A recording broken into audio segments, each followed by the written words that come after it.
the only Paul, Tiny Paul TV on Twitter, Tiny Paul on Twitch. I have a couple resources that I'm going to show you guys right now. This resource right here is actually just some show notes from our conversation. And so I'm going to copy this link and put it into my new improved post for this conversation. So if you want to go find Paul on Twitter or on Twitch, you can do that. And then also, if you want more information just about anything that we talk about, we'll dump it into this document. Paul is somebody that actually like streams games all the time. I think we're all in kind of a unique spot where a lot of us are trying to learn in real time how to do this. Like, I mean, I think a lot of us are like, oh, we should find a way to create content and put it on the internet because that's the only way we're going to release content. But I think I met with Paul for the first time a few months ago to talk about this conversation. And really, Paul was saying then, like, this is the future. Like, streamers have been doing this for years. And so for a lot of us, we're trying to figure out like how to do it. And for streamers, if you go watch, like, this is Paul's Twitch page right here. You'll see a bunch of different videos where he's playing a game and talking to the people that are watching. And this is, I think, really key, interacting with people that are watching. I think that is incredibly important. And I think there's a lot we can learn. So Paul, thanks, dude. Thanks for being here. Thanks for joining the conversation. Thanks for enduring some of the technology challenges to make it possible. Yeah, thanks for having me. I'm excited. Absolutely, dude. So, Paul, obviously, over the last little while, you're watching people sort of like figure this out. I started doing some stuff online, and I reached out to you and I said, hey, can you watch my stuff and give me feedback? Right. Because I'm doing this for the first time. There's going to be lots of people watching this that are in the same boat. We did not, by the way, coordinate JMLB and JMLB. Just doesn't work. Let's go. But would love for anybody that's watching this, if you have questions for Paul, questions about creating content, best practices, dump those into comments, or even just say hello. We'd love to be able to welcome you here. But Paul, as you have watched kind of everybody join the space that you've been in for quite some time, what are some things that you're seeing where people are doing really cool stuff that's like, hey, do some more of that? And then what are you seeing that you're like, you should probably stop doing that? Sure. Well, I think the really cool thing about streaming just in general is it was kind of it just started out as just games, and but now it's become really a whole lot more. We see that with YouTube, of course. Just everybody on YouTube is not games. In fact, the majority of videos on YouTube are not games. But you see Twitch, where I'm currently at. By the way, I'm actually a Mixer partner, so I started my streaming career on Mixer. So I was. I'm still technically a partner on Mixer, but I chose to move over to Twitch. And so some of the things that I've seen people do is try to be somebody that they're not. It takes a very rare and very special person to be a character actor in the streaming world, because when you're streaming for 1, 2 to 5 hours a night, or some of these guys, they're doing it really full time, or doing it 12 hours a day or more even. And so being a character or being fake, if you will, is a really, really hard thing to do. And so what I would say is, one of the things that I would encourage most people to do is really find who they are and be themselves. Find the things that they're are interested or passionate about, and then if they're interested in streaming, then doing that. Yeah, no, that's helpful. Yeah. So for me, where I started streaming, I was looking around, and my son was at the time really into Minecraft. And so he would get on to some Twitch streams, or he would really watch a lot of YouTube videos. And I was noticing that they were just really awful content. And I was like, dude, this isn't good. Like, some of the guys were just using really terrible language. And I'm like, I don't know if I want my son. In fact, I know I don't want my son to be watching all of this.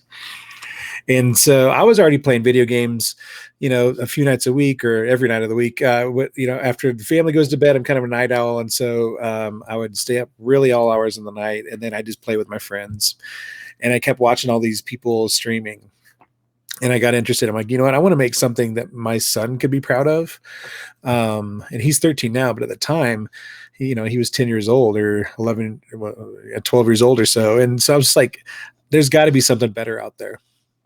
And so what I did is I had these already friends, if you will, a community of people that were really bought into who I was and who I am. And so I just said, hey, if I start streaming, would you guys support me? And they're like, yeah. And so that's really what I think, if anybody's going to do any kind of thing, YouTube creation, showing what you're doing for baking channels, or for teaching people how to be a stay-at-home parent. That's a new thing. Like for people that have been stay-at-home parents forever. How do you teach all these newfound people like myself and my wife who are now quarantined with 3 kids, and we're like, oh, what the heck do we do? And so if you have that knowledge, then that would be so valuable to so many people right now. But it does need to come from an authentic angle. In my the people that are fake, you see a lot of YouTubers that they're like, hey, what's up, guys? And then the second that camera goes off, there's nothing there, and so but with streaming, when you're doing streaming, you are on all the time, so you can't keep that level of energy up all the time. So just find a way to be authentic, whether it's streaming or just content creation and videos and stuff. No, that's really good. What are some things, not just like you may be YouTube personalities, because like literally when our kids are like, hey, can we watch TV, we actually have to clarify, like, yeah, you can watch a show, not YouTube, because they have people that they watch, like that's their preference. That's what they would watch all the time. And I'm like, I feel like your brain is probably oozing out of your ear at some point, right? This is a big deal, and that's been going on for a long time. But in terms of like what you're watching, a bunch of people start this even in the last few days. Are there things people are doing beyond maybe being an artificial version of themselves that you're like, oh, that's actually probably working against what you want, just as you watch so many people kind of enter the space? Yeah, when people initially, they think they're going to be famous right away, or they're going to make money right away, and so they kind of become a little beggy as far as, hey, can you follow me? Can you subscribe to me? It took me a long time to get to the point, at least on Mixer, where people would actually support me financially, and that doesn't come right away. And so I think there's a lot of people that go into this thinking that they're going to become the next YouTube star, Twitch star. And if you look at the big guys, like the really, really big guys on Twitch, Summit1G, he's one of the biggest guys. He was one of the first streamers on the platform, and he's just massive. He's got a ton of followers. It took him 6 years to get there. And so he's got 40,000 people watching him every single day. That's insane. That's an insane amount of numbers. But It took a very, very long time to get there. Ninja, the biggest streamer in the whole world, really, moved over to my former platform, Mixer, and he went from 100,000 views a day to about 8,000 views a day. But it took him 10 years of streaming to get to that point. So people going into it really do need to have a mindset of, this is going to be a bit of a grind. If I really want to get recognized. Or one of the other things that I would encourage people to do that they just are maybe not be aware of is to really use the free platforms that are out there, which are Twitter, Instagram, Facebook, of course, and TikTok is a huge one right now. TikTok is one of probably the biggest areas right now that you can gain a lot of recognition. I don't know. I personally don't use TikTok. I feel like I'm too old for that crap. But I think you don't wear polo shirts when you're on camera. Yeah, like, I think that's just like an instant. Right. Probably not the market. I'm rocking a polo. Yeah. And so, and it be flexible. I mean, it's a learning experience for everybody. You're not going to be perfect. That's that's one of the things that I love about Eastern Hills is we don't come across as perfect people. We're just trying to figure life out together. And right. Jesus makes life better, but we don't necessarily make life better. We've got to learn from each other and how to do these things and be better. It's been a struggle many, many times. And the other thing that I would say that is super, super important, especially if you're married, is make sure that you have your spouse's approval and support. Since day one, in fact, probably more so, there's so many nights where I'm just like, I'm not going to do this anymore. I'm so done with it because it's frustrating. Nobody's watching me or whatever. And Sarah's come alongside and said, no, you actually have a vision for this. And you've really tried, you're making a difference in people's lives, and, keep going. And so without that encouragement, many times I would have thrown in the towel, and just been done with a lot of this. And so, I just like anything, what we're doing, I'm a former youth pastor. And so, without her support in that, I never would have been successful in that ministry as well. So I actually do see this as a ministry. I don't talk about that publicly. It's not something I normally talk about. But the reason I started was because the people that I was gaming with, I was having an impact on. And that idea comes from the kind of a missional model.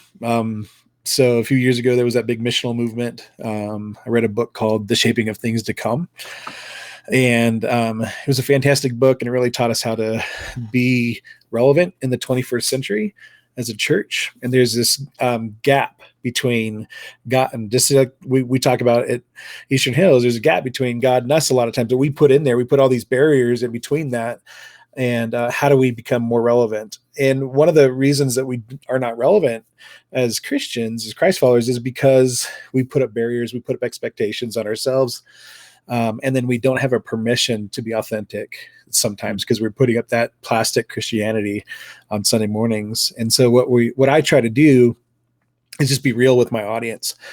Now, I made the mistake when I first started of doing just that, of having a clean chat, like never allowing anybody to cuss or be themselves, or never allowing, like if somebody's playing in my ear, I'm playing with a guy where we're out shooting people and he drops an F-bomb. Normally I'd be like, oh, you can't cuss on my stream. I'm a clean content creator. And I don't, and what I was not allowing for was them to be who they are. Now I would talk to them and say, hey, I'd prefer it if you didn't drop the F-bomb while we're playing, but if you do, I still love you. And that's what I'm about.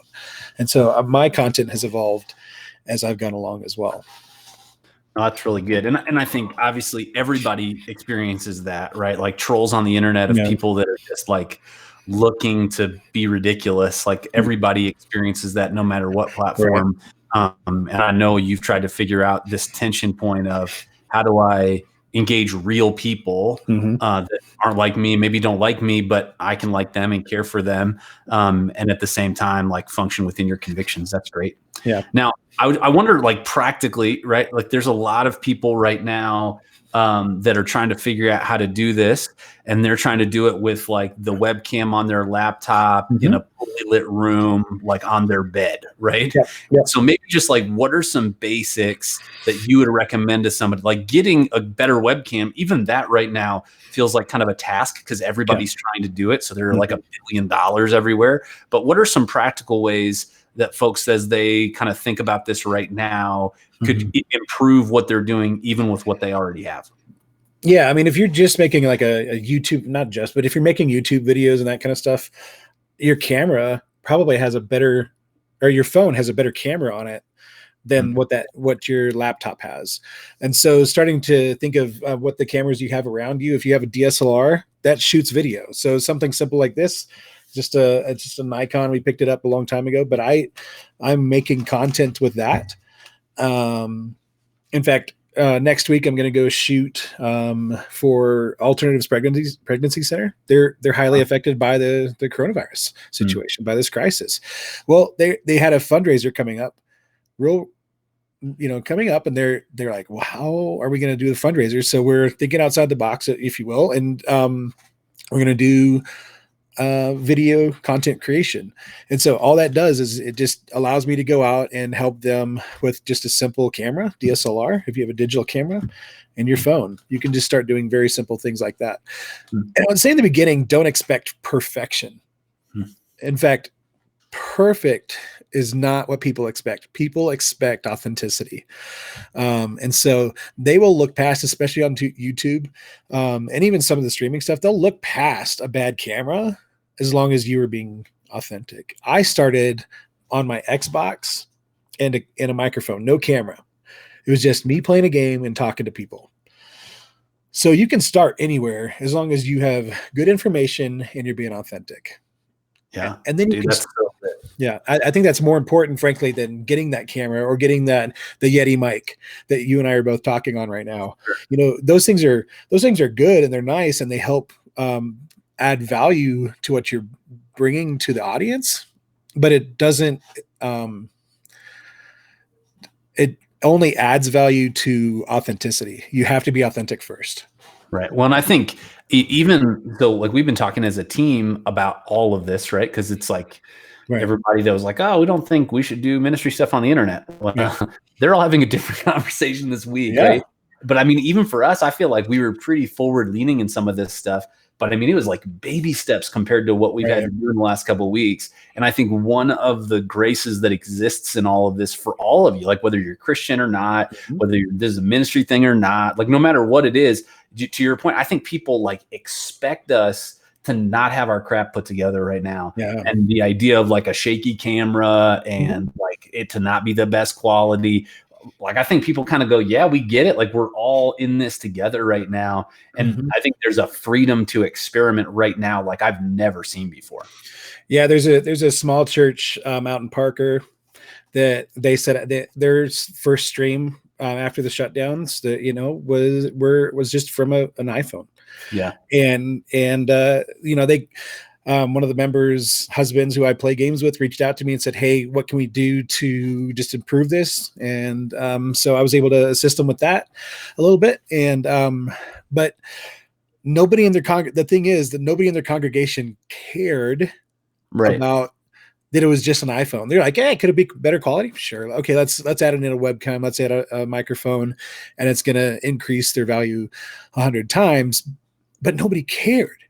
And what we do care about is connecting with people just as we are doing right now. Yeah, absolutely. And I think, I mean, it feels like there are these tiers of communication that's happening right now, right? This is like a social media thing. And if you have questions, you can post those right now. We'll be able to talk about it or whatever. Just say hello, even on the comment thread, and we can engage that. So I think that's kind of like one version of a baby step engagement. And then we're taking things like community groups and Bible studies, and we're pushing all that to Zoom so that like it's everybody's face, everybody's talking at the same time. My 10-year-old, his 4th grade class has like a daily Zoom gathering, right? That's awesome, yeah. So they're all seeing each other. You know, our preschool is actually even doing this where you have like just screens of a bunch of little preschoolers in front of Zoom. That's fun. And it's just as busy as the classroom, I'm sure was, right? So I think you have to figure out what it is you even want out of what you're trying to do. If you just want to have a one-to-one conversation, or you want to try to do something where it's everybody's face just connecting, I think that's different than going, okay, so what does it look like to create helpful content from our perspective? And I think your perspective is really valid, which is who is your authentic self and what is the value that you have to add? Maybe that's something related to technology, but maybe that is stay-at-home stuff. Maybe that is cooking. Alyssa's sharing stuff through Instagram every day of like a daily workout that you can do at home by yourself, right? So I think we all have a unique perspective. And what I'm hearing you say is don't necessarily look for what people want. Look for what it is that you're going to be passionate about providing. Yeah, I would agree with that. Like, I mean, there's a group of guys, they're high school buddies that I've we've been together since high school. They're good, close friends of mine. And one of our passions is going out and enjoying a beer at the local brewery. Well, we're noticing that a lot of these breweries are having to shut down. So we're like, well, how can we help them stay afloat? So there's all these local businesses. And then I'm talking to my buddy who in this group, he's a realtor. So real estate agent. So I'm curious on how all these businesses and all these people are going to be able to withstand if they don't have substantial savings. Most companies don't. So what is that going to look like? So what we're looking at doing is maybe doing a Zoom conference call, streaming it on the platforms and stuff, and bringing these people from all over the community and saying, what are you doing? What do you need? But what are you doing? How are you surviving? What's life like for you? And then using that as another platform to just experience life together as a community. Yeah, that's great, man. And I think right now it feels like whatever we were passionate about pre-stay-at-home order, pre-coronavirus, right? Mm-hmm. All those passions still exist in us. And so I think it's just the question of like, how do we figure out the best way in a digital environment to extend that passion until we're back to whatever this new normal is going to look like. Right. Yeah. And the thing that what we haven't discussed is video games. Like, yeah, I do the video game thing because that's my area. But the other thing that I stream is me making videos. So video creation. So actually editing videos on the video editing software. Ask questions. Oh, how are you doing that edit? What's that like? So for me, that's what I'm passionate about. I've done filmmaking in the past, and because of the shutdowns, I'm going to be going out and helping other people create video because that's the only thing that we have available to us to connect. Yeah. And where do you show? That's not on Twitch that you're doing that video edit. Yeah, it's straight on Twitch. You just do a screen capture and they cool. see exactly what I'm doing. Wow, that's really neat. Yeah, I think for a lot of people, they're figuring out if they're not doing it live, if they're recording it with their phone or digital SLR camera, all of a sudden you're trying to figure it out. Hold on one second. I want to make sure that we're still working. I think we're okay. Good. Perfect.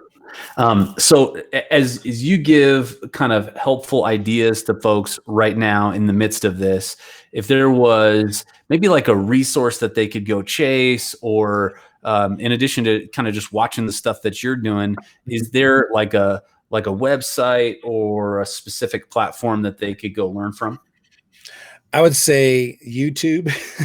It's the number 2 used site in the world.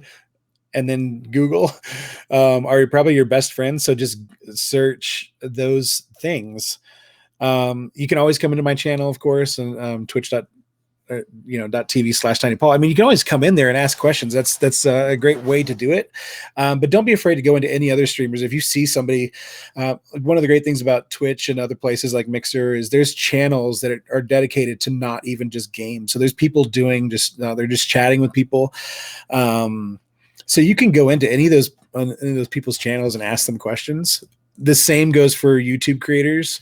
They have the comment sections, and most of them really do get back with you, or they'll so you just find out where their contact information, send them an email. That's really the best. But as far as a website, YouTube's going to be your best friend. Yeah, that's really helpful. It is interesting, like how many YouTubers really do, like they will respond. Yeah. It's kind of crazy, actually. Well, they're real people. You know, we tend to put people on a platform. And it was funny because I had a guy that he'd been watching me for about 6 months or so. And he finally got to play with me. And it was like this big deal. I'm just like, I'm Paul. I live outside of Aurora.